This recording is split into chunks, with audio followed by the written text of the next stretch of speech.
요한복음 5장. 그 후 유대인의 명절이 되어 예수님은 예루살렘으로 올라가셨다. 예루살렘 양문 곁에는 히브리 말로 베데스다라는 못이 있고 그 둘레에는 행각 5채가 서 있었다. 이 행각에는 많은 환자, 소경, 절뚝발이, 손발이 마비된 사람들이 즐비하게 누워 물이 움직이는 때를 기다리고 있었다. 그 못에는 가끔 천사가 내려와 물을 휘저어 놓곤 하는데, 물을 휘저어 놓은 다음에 제일 먼저 들어가는 사람은 무슨 병이든지 다 나았다. 그런데 거기에 38년 동안 앓고 있는 환자가 있었다. 예수님은 그가 누워있는 것을 보시자 병이 벌써 오래된 줄 아시고 그에게 내가 낫고 싶으냐고 물으셨다. 그러자 그 환자는 선생님, 물이 움직일 때 나를 못에 넣어주는 사람이 없어 내가 가는 동안에 다른 사람이 먼저 들어갑니다 하고 대답하였다. 그때 예수님이 일어나 내 자리를 들고 걸어가거라 하시자 그는 그 병이나 자리를 걷어들고 걸어갔다.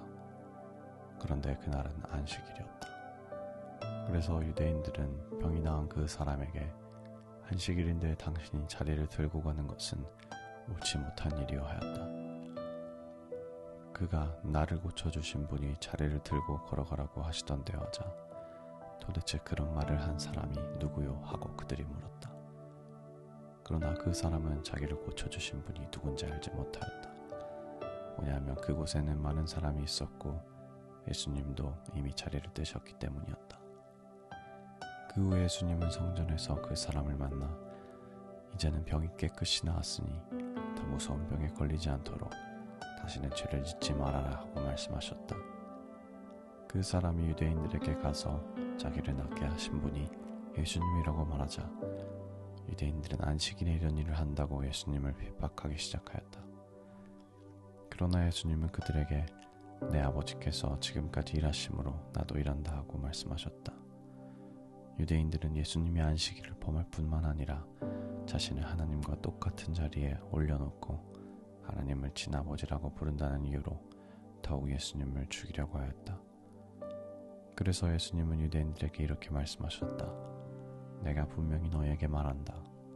아들은 아버지가 하시는 일을 보지 않으면 혼자서는 아무것도 할 수 없다. 이것은 아버지께서 무엇을 하시든지 아들은 그대로 따라하기 때문이다.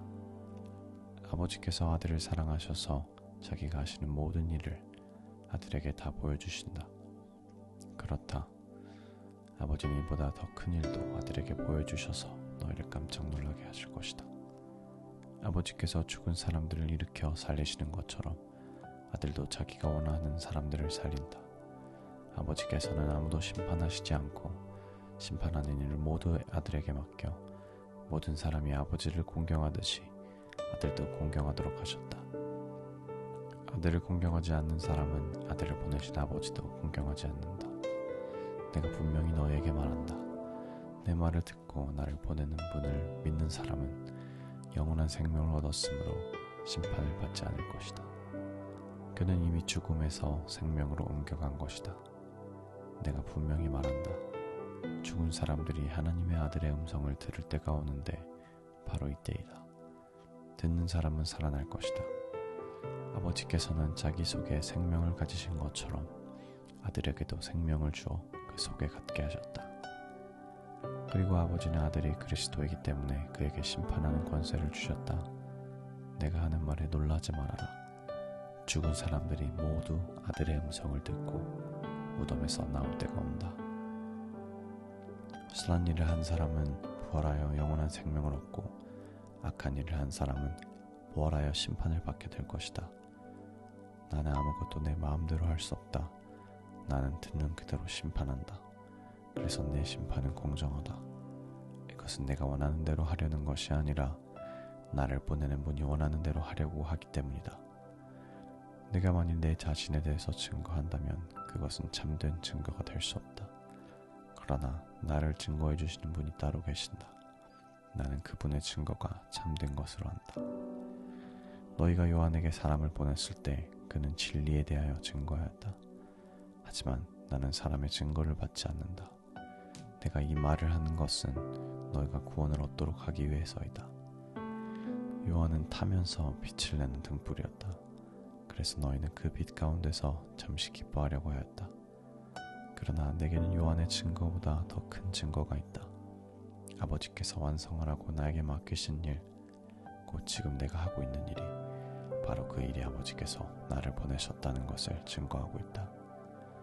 그리고 나를 보내신 아버지께서도 직접 나를 증거하였다.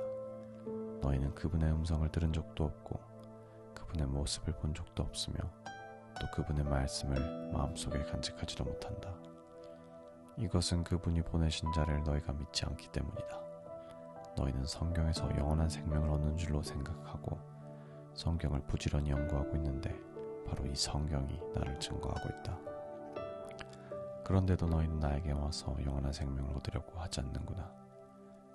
나는 사람에게서 영광을 받지 않는다. 그러나 나는 너희에게 하나님을 사랑하는 마음이 없다는 것을 잘 알고 있다. 내가 내 아버지의 이름으로 왔어도 너희는 나를 받아들이지 않았다. 그러나 만일 다른 사람이 자기 이름으로 오면 너희가 그를 기꺼이 맞아들일 것이다. 너희가 사람에게서는 서로 칭찬을 받으려고 하면서도 한 분밖에 계시지 않는 하나님에게는 칭찬을 받으려고 하지 않으니 어떻게 나를 믿을 수 있겠느냐? 내가 너희를 아버지께 고소할 것이라고 생각하지 말아라. 오히려 너희를 고소할 사람은 너희가 희망을 걸고 있는 모세이다. 너희가 정말 모세를 믿었다면 나도 믿었을 것이다. 이것은 모세가 나에게 관해서 기록했기 때문이다. 그러나 너희가 모세의 글도 믿지 않으면서 어떻게 내 말을 믿겠느냐? 아멘.